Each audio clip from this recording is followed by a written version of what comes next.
Hey guys, how's it going today? It is Kajume Addict. I'm bringing you another review. Today it's going to be on the Figure Complex Amazing Yamaguchi Revoltech number 15 EX Harley Quinn new color version. This version is exclusive according to most sites that I've seen it on, at least. It is the AmiAmi exclusive version, though I've seen it sold pretty much everywhere else. I got this from Sure Toys, Sure Guy Toys. There we go, Sure Guy Toys. And then, of course, when it got delivered, Big Bad Toy Store got it back up in stock. But this is an exclusive. This is one of two exclusives. This is the cheaper of the two. The other one is the red and blue. And the standard one is the red and black. I'm thinking about getting the other two, but we'll see. But this one, the first one I wanted to get, which is the New Age color, is, well, let's just say it looks good. Between the glossy armor shoulder plates, the elbow pads, the knee pads, the belt buckle, the boot clips, the pants, she's glossy. Her hair is even a little glossy, which it's, you know, it looks nice. I would be fine with the hair colors being glossy, but the flat gold being glossy is kind of weird, but it's also, it kind of just makes the figure all overall pop, because it's supposed to be kind of more comic book than movie accurate, so of course you can really make it look like whatever you want to if it's based on a comic book. But the overall aesthetic of this is pretty much perfect. The skin tone's perfect. It's pale. Harley's pale. The colors, it just pops. It looks good. And the paint, for the most part, is pretty much spot on. The eyes look good. Of course, the faces always look good. Like I said, the top and pants match. They're not perfect 50-50 on the pants. You can actually see it kind of ways off to the side a little bit, but it's really minor. I didn't actually notice it until I was looking through the camera. The leggings, the pull-up socks, have the two different emblems. She has a star on the side. She has her regular Harley Quinn emblem. That is looking pretty good. It looks like that top and bottom diamond are supposed to be a little bit bigger, but it's not too big of a deal. The knee pad ones look great. Interesting that they can get that one done and not the big ones, but the boots, glossy, look leather. It kind of has this whole like painted feel, I guess, like even for, you know, it being a figure, but just character-wise, it looks like the figure just Harley painted her boots and stuff to match these new colors. She does have a hole in the back for a stand peg, but she doesn't actually have the stand peg doesn't actually fit in there, so you have to use the clips. We'll get onto that in the accessory section, but this figure is really nice. The only downside is looking at her from the back, you kind of can see her head joint, but we'll also get to that head joint in a little bit. And by a little bit, I mean right now. So, if you guys didn't know, the Amazing Yamaguchi line is a line that, especially in the beginning, sacrificed casual poses, regular poses, standing poses for super dynamic, interesting articulation. I own two. I own the Venom and the Carnage. Especially the Venom he has to be posed, otherwise he doesn't look great. Carnage, they kind of fixed it. It didn't really happen till I believe Carnage was like 6, 7, or 8. I think it was in the double digits, kind of around Harley's time. They started to fix having standard regular poses like this looking fine, and then also having all the articulation to make it do some really, really crazy things. So, with it being able to do a lot of crazy poses, the articulation's amazing. But there is one spot that bothers me, and it's the head. So it's got that joint. Well, when I try to put mine back in, a part of the neck always catches on the outside of the head. And I mean always. It does not want to go in normally. So my head, or Harley's head, is always offset. Once I get a faceplate on, it is very hard to get it back into place. And if I do, it constantly pushes out the faceplate. It's not too bad unless I'm looking down like that. Then you can see the faceplate starts to pop off, kind of like the SH Figure Arts Go Tanks or the SH Figure Arts Raditz figure, where they pop up if you look down too much. But it's not super bad, but it can be annoying. You can notice it in photos. It means taking pictures of this figure, like in the head and neck area, takes a little bit longer. Even just moving it around, you can see that it's starting to wobble. The neck joint is on a swivel and a hinge. Tons of movement. Tons and tons of movement. With her head looking down, she can look all the way down. And with her neck, she looks weird, but she can look pretty far up too.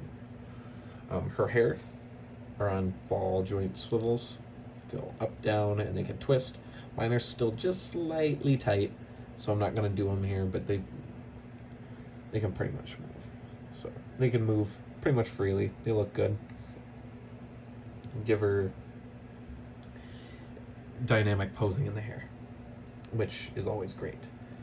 Now the shoulders, one of the more interesting aspects on this figure, they did something kind of cool, and it kind of works. So it's on a ball peg, as you can see, right there.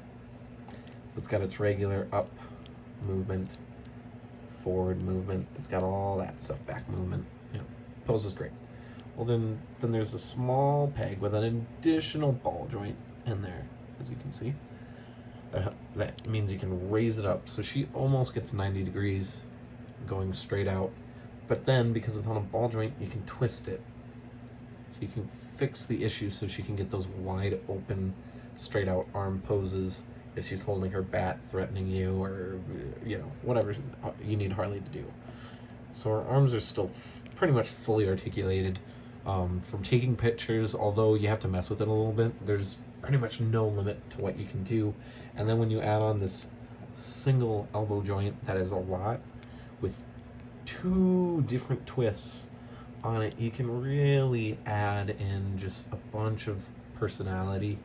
I mean, right there, like, you can see that I've messed with the ball joint in 2 different spots to really give her that almost human-like posing. And then the wrists are just the standard ball pegs. They twist and they bend just like pretty much every figure does. So I'm not gonna really go over that. She's got a lot of movement though, with all of her hands, which is great. And then she's got 2 waist joints. She's got her upper torso joint, which isn't the most, but it's not bad. Holy cow, sorry. But the waist joint, and you can see what I've done here already on accident. Ooh, might need to make a cut. Oh, actually, what the? Okay, so that's something to note. So if you move the waist down and around too much, it catches the pants. And as you can see, just getting caught once has actually cracked all of the paint on the pants. So that's not great at all, actually. So normally you'd have a lot of waist movement, but now I don't really want to move it because the paint's brittle, which is wonderful because this is an exclusive. So of course the paint's got to be shitty. And then the belt is loose, so it just goes up and down. It is attached in the back, right here. It's on a peg, so it kind of stays in place. The hips have a literal ton of movement. They can go all the way around. They go flat out. And what's nice is that there's also a ball joint in the thigh here, so you can actually just twist it around. And now Harley can do the splits. Ain't that wonderful? So all of her crazy wacky poses you can get her in, you can get them in there. She has a single knee joint with a ball peg combo just like the shoulders. She's got all this extra articulation. You can really add personality, once again, to your poses, just with a little extra oomph. The knees obviously don't look great because they decided to put the pads on the bottom of the leg, but you can still kind of like flatten it out so it kind of looks okay. It's not too bad, but it's not the best. And then she's got awesome ankle joints and the ankle pivot, which you can flex around and move, and toe articulation that actually looks pretty natural. It's not perfect, but it's not the worst either. All right. That is just about it for the articulation. So let us slide in and look at some of her accessories, because she has a medium's amount's worth. Oh, and I bumped the camera. All right, I'll be right back. All right, and let's look at the swappable faces. So we have the bubblegum chewing face, which is the new face for the exclusives, because she had a really weird looking confused / derpy face that's only on the black and red one. People were not a fan of it, so they swapped it out with this one. And the second one is this smiley, cocky face with the movable eyes, which is something I didn't mention till now, but the two sets of eyes on this face and on the standard smiling face are movable. I believe they're supposed to be on this one too, but I almost broke the tool to move it trying to get this one to move, so I guess it doesn't, even though all the pictures with it looks like it can move. It comes with this thing, but you can see the stress marks on the end already, so that's kind of nice. And then this one's for, I don't really know why it's double-ended like this. I guess it's probably for the other figure eyes if they're a little bit taller than Harley. So this is brittle, but I was also kind of being aggressive with it. So as long as you're not aggressive with it, you should be fine. Let's look at the hands. All right, and Harley comes with a pretty wide range of hands. These are the right hands, these are the left hands. They are red and blue gloves, so they are different. So for the right hand that's exclusive to this hand, she has a pointing finger, kind of like, or finger guns. And then on the left side, she has a thumbs up or a thumbs down, depending on how Harley's feeling, how you have her posed. And then she has two open splayed hands that look really nice. They're really different. They add a lot of flair to the figure when you're posing her. And then she has the two holding hands, which I would like to point out do have trigger fingers. So if you have any figures from this line or any third-party accessories from a different company, she probably could hold guns too. I'm pretty sure I saw pictures of her holding the Joker's guns, which is a newer figure. So maybe it would be worth investing into if you want a Joker Harley display. I don't really know. Let's get to the others. And right here we have the two interchangeable feet pieces with the rollerblades. Once again, right and left. They look nice. Rollerblades do not roll, so don't try it. They don't roll, but they honestly, weirdly enough, I thought the figure would be more stable on these feet. But I find it a lot easier to have her stand straight and normal with her regular feet rather than these ones. I don't know what it is. Maybe it's just the my whiteboard here, which has to get replaced. It looks dirty and it's been posed on a lot, so it looks bad. So let's get into the final set of accessories for her. Alright, and for the final accessories for Harley, she comes with her mallet, which is just a standard looking mallet, which is, it's kind of okay, I guess. Although it's bland, it's kind of nice not to have something that they could maybe mess up on.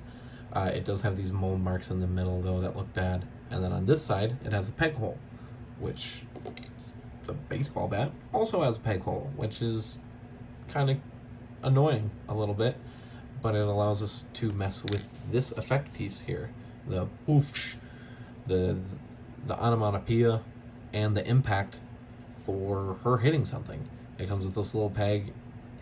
It's not the most posable. It's a lot easier to pose on the bat than it is the mallet, in my opinion, just because the mallet's got less angle.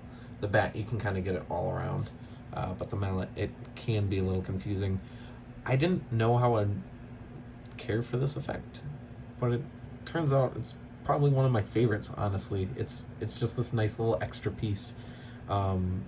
when I was taking photos of her yesterday, she bullies Gilgamesh with this quite a bit. So hopefully you'll go to Instagram and check those out as well. I took a ton of pictures with her, actually. I might have to do 2 parts. So that's it for the accessories. Let me get her posed up in a nice style pose, and we'll finish out this review, yeah? And alright, here's Harley in a pretty gnarly pose. Like I said, she's got all the articulation you really need to pose her in just about anything, honestly. I guess the last thing I forgot to mention, she does come with a stand. And as I said, the hole in the back of her doesn't fit, so you have to use the clips, which is a little disappointing. I really don't care for clips on any of the stands by any of the companies that do it. I think Figma used to back in the day, and they were junk. These ones are okay. At least they're not loose, and the Tamashii clips at least suck as well. So I'd rather just be able to plug the figure into it. So, but you win some and you lose some. Otherwise, she's one of my favorite figures, honestly. She's got a lot of shelf presence. I feel like she's going to be next to the Jolters. So the really only downsides with her is that head and neck issue, and then the fact that with barely any stress, the paint just cracked on the pants mid-review. I messed with her for probably 2 or 3 hours yesterday, and I didn't notice any paint chips, nothing. And one little oopsie, you know, which could have been worse, mind you. It's not major. Once the belt is down and on, like, situated, you can barely notice it. But that's still kind of a big deal, because that's part of what makes this figure exclusive is the paint, and you can't use crappy paint on an exclusive, especially not one like this, which is made to be articulated. It's made to be move around. The paint needs to be durable.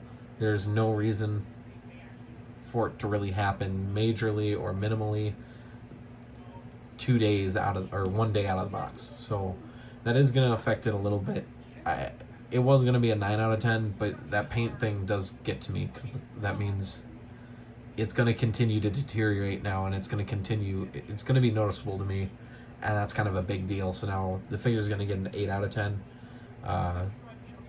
Obviously, there's 2 other colorways for it, and I believe the red and blue one isn't classy, and I know the black and red one isn't, or at least not like this. So it might be just exclusive to this color variant just because of the blue and the red, because it is different reds pretty much throughout the figures. So, but besides those little things, I'm in love with this figure. I can't wait to pose her more. I just gotta watch that waist joint a little bit, as you guys saw. So hopefully you guys enjoyed. Leave a like, comment, and subscribe. And I'm gonna be seeing you guys in the next review, which probably gonna be one of the bigger monster arts. I've got a few ideas, and I'll see you guys later. Peace.